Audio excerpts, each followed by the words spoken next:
Warning! Spectre Sound Studios is a metal production channel. The methods and techniques presented here are to be taken in the context of making a metal production. Some other obvious things you might have missed. 1 + 1 = 2, the Earth is round, and gravity always wins. If you came here looking for clean or blues tones, please move on to the next channel that specializes in the kind of easy listening material that you're after. This video is made possible in part by Celestion speakers. It's always the videos you work the hardest on that nobody watches. And this video today, I've been working on for months, getting custom cabs made up, doing the recordings, doing the research, all the stuff that goes into making a good science-based video. Hopefully somebody watches this.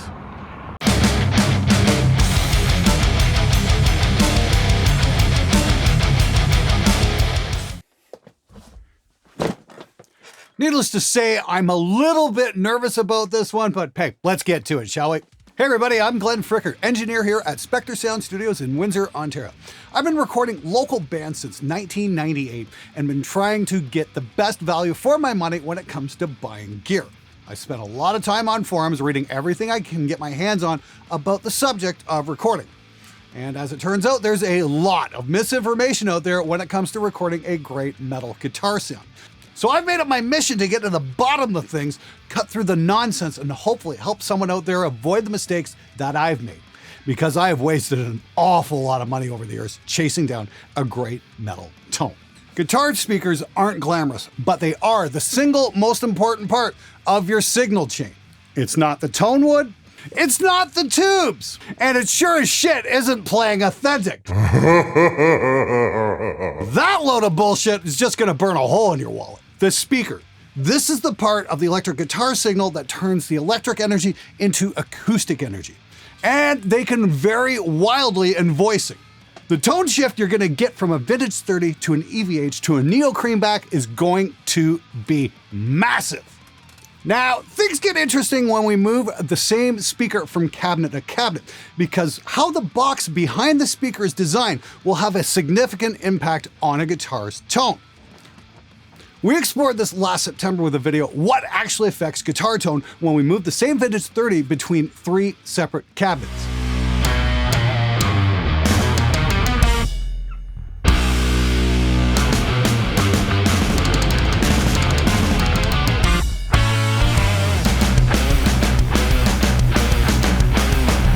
We also bought the world's worst guitar cabinet, an old piece of shit Behringer for $100 Canadian, and we were completely blown away once we dropped some neo creambacks into it.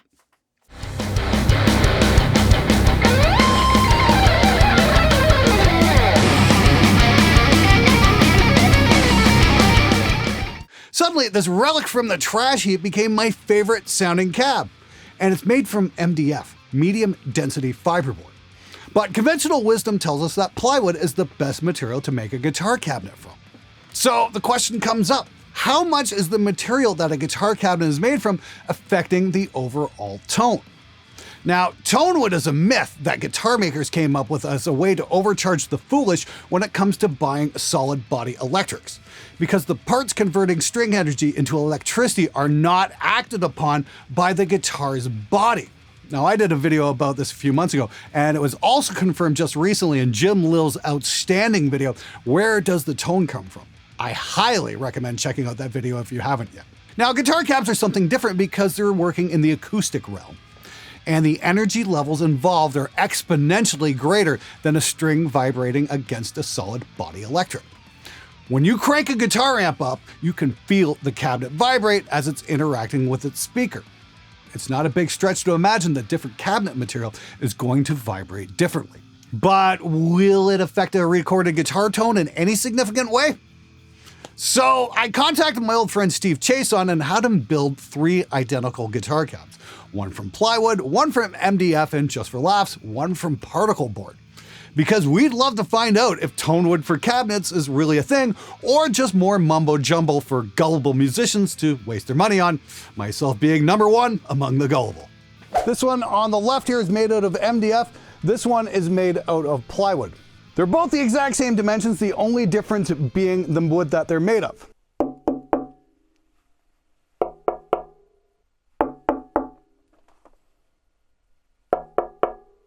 So for this experiment, we're going to apply the scientific method because I've been accused too many times of not doing correct science every time I get results that somebody doesn't like. Usually because I showed them that they wasted money on some bullshit product like new old stock vacuum tubes that make zero difference in the voicing of a guitar amplifier. Now, for those of you guys out there who don't remember 7th grade when we were all taught this, the scientific method is the universally accepted standard for testing and observation. It's an empirical method of acquiring knowledge that lets us cut through the bullshit and see what's actually going on. Step 1, make an observation. My observation is this: guitar players make an awful lot of assumptions about guitar tone without actually bothering to make a simple A-B recording because, well, that would take effort. We've observed on the show that with a solid body electric, with all elements being equal other than the wood that the guitar is made from, the tone shifts are unobservable without a visual aid.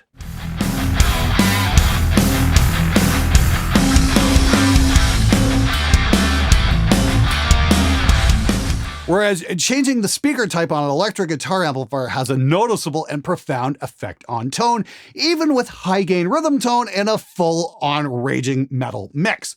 Much more than Tonewood and far more than changing vacuum tube brands.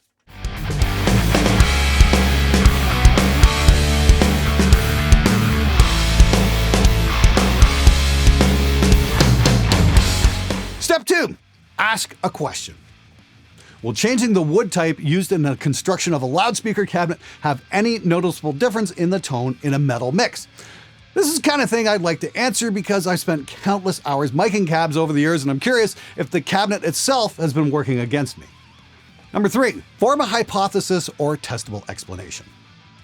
Speakers themselves can vary wildly and sound from one to the next, even though they are from the same product line.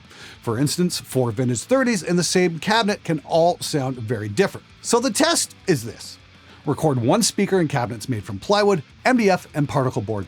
MDF cab will have an MDF baffle, and the particle board cab will have a plywood baffle, mainly because I don't trust particle board to hold up my speakers. We will reamp the guitars with the Signal Art reamp, so there is no inconsistency in the guitar playing. The same performance is repeated with no variation. The microphone used will be the same for all 3 tests and measured to be put back exactly in the same position. We've also taped off the floor to be able to place the cabinet and mic in exactly the same position in the room. And there will be no changes in amp settings. The tracks will be recorded and played back as an individual performance as well as in a full mix situation to determine if there are any noticeable differences when applied to a typical metal production scenario. Step 4, make a prediction based on the hypothesis. Okay, here's what I think is going to happen. There might be some slight differences, but because we're not changing the transducers involved, i.e. the speakers and the mic, the differences will be minimal. And yes, we are moving the exact same EVH speaker from cabinet to cabinet. Now, what we're changing here is how the cavity behind the speaker resonates based on the density of the material. This may affect sound in a pleasant way, or it might not. I really can't say either way without observable results. So for the test, we're going to be using my Rev Generator 120 Mark III into the 2x12s loaded with a Celestion EVH speaker and mic'd with an SM57 into a Neve 1073 OPX set for 37 dBs of gain. Now this is going to be a typical full-on metal mix. Rhythm guitars are quad track. 2 will be going to the Rev Red channel, the other 2 to the Clean channel with a Grindstein pedal, and leads will be going to the Purple channel. Now, I reached out to you guys the other day on YouTube Shorts and asked for your predictions, and we got some pretty interesting replies. Now, just to be extra special, super clear here, I'm not interested in room tones. I'm interested how this will work in a metal mix and if I should be concerned about how the cabinet wood is affecting the tone, and if one type of wood is helping or hindering the sound. Step 5, test the prediction. To avoid listening with the eyes and any bias towards any particular material, I'm going to run all 3 clips and not tell you what you're listening to. The cabinets will be swapped out at random times in the mix, and I'd like you to pick out any noticeable changes. We'll also run the tracks soloed up with them labeled A, B, and C, and I'd like to hear your thoughts about what cabinet you think is which, and which one you think sounds best.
Okay, so that's the test. 3 cabs built exactly the same using the same speaker, mic, and performance, thanks to the ever-amazing Signal Art reamp box. Now, I've got my own conclusion, but I'd like to hear from you guys. What clip did you like the best and why? Leave a comment below because I really want to hear from you. Now, we're going to be back next week with the revelations, conclusions, and the final steps applied in this experiment for the scientific method. Make sure you subscribed, and I'll see you then.